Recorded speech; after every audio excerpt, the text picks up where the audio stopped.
तो Valentine's day, अक्सर ऐसा लगता है ना कि प्यार मतलब बस वो गुब्बारे, महंगे तोहफे, कार्ड्स, सब कुछ वहीं सिमट गया है। हाँ बिल्कुल, बाजारूपन ज्यादा हावी हो गया कह सकते हैं। सही कहा। लेकिन आज हम इससे थोड़ा मतलब गहराई में जाने वाले हैं। हमारे पास प्रेम एक विश्व यात्रा से कुछ अंश हैं और ये हमें प्यार की एक कहीं ज्यादा बड़ी विविध तस्वीर दिखाते हैं। अच्छा, ये दिलचस्प रहेगा। हाँ, तो आज की इस चर्चा का समझ लीजिए मिशन ये है कि हम प्यार के उन अवधारणाओं को समझें जो अक्सर नजरअंदाज हो जाती हैं। खासकर दुनिया की अलग-अलग भाषाएं हमें क्या सिखा सकती हैं इस बारे में। भाषाओं के जरिए प्यार को समझना, ये बात है। बिल्कुल, और ये याद रखना बहुत जरूरी है कि प्यार सिर्फ दो लोगों के वो रोमांटिक रिश्ते तक ही सीमित नहीं है। सही बात है।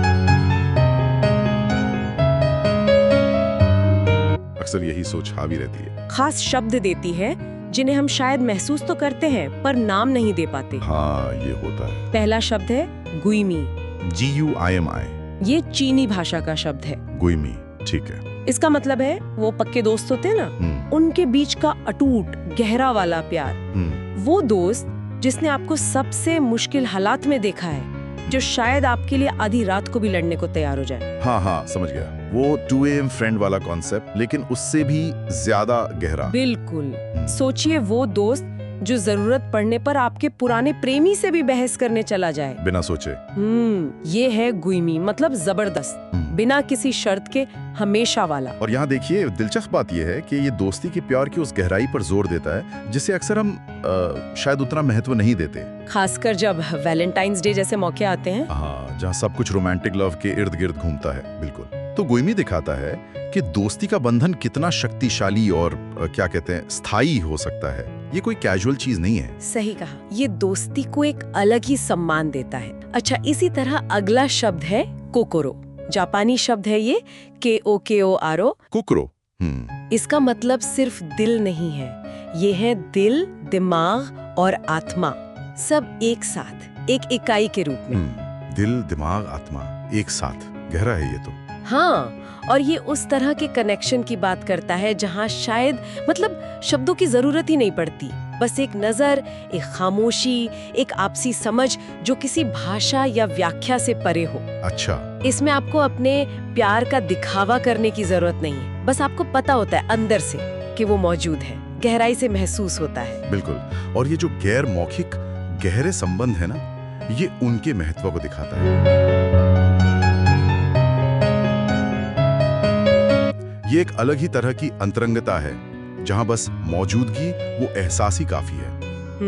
अगर हम इसे थोड़ी बड़ी तस्वीर में देखें तो ये सिखाता है कि प्यार को हमेशा जाहिर करने या क्या कहते हैं, प्रदर्शन करने की जरूरत नहीं होती। कुछ बंधन शब्दों से परे एहसास के स्तर पर पनपते हैं, वो सतही दिखावे से बिल्कुल अलग। ये सोचना भी कितना जरूरी है कि ऐसे रिश्ते हमें कितनी स्थिरता देते हैं शायद। हाँ बिल्कुल।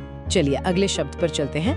अरम, ARAM। ये बंगाली भाषा का शब्द है। अरम, बंगाली, ठीक है। ये है दोस्तों और परिवार के बीच का वो सहज, सरल शारीरिक स्नेह, फिजिकल अफेक्शन, जैसे सहारे के लिए बस कंधा दे देना, या पीठ पर हौसला देने के लिए हाथ रखना, या बस एक दूसरे के करीब होने का वो सुकून भरा एहसास जिसमें कुछ साबित नहीं करना होता, कोई मांग नहीं होती।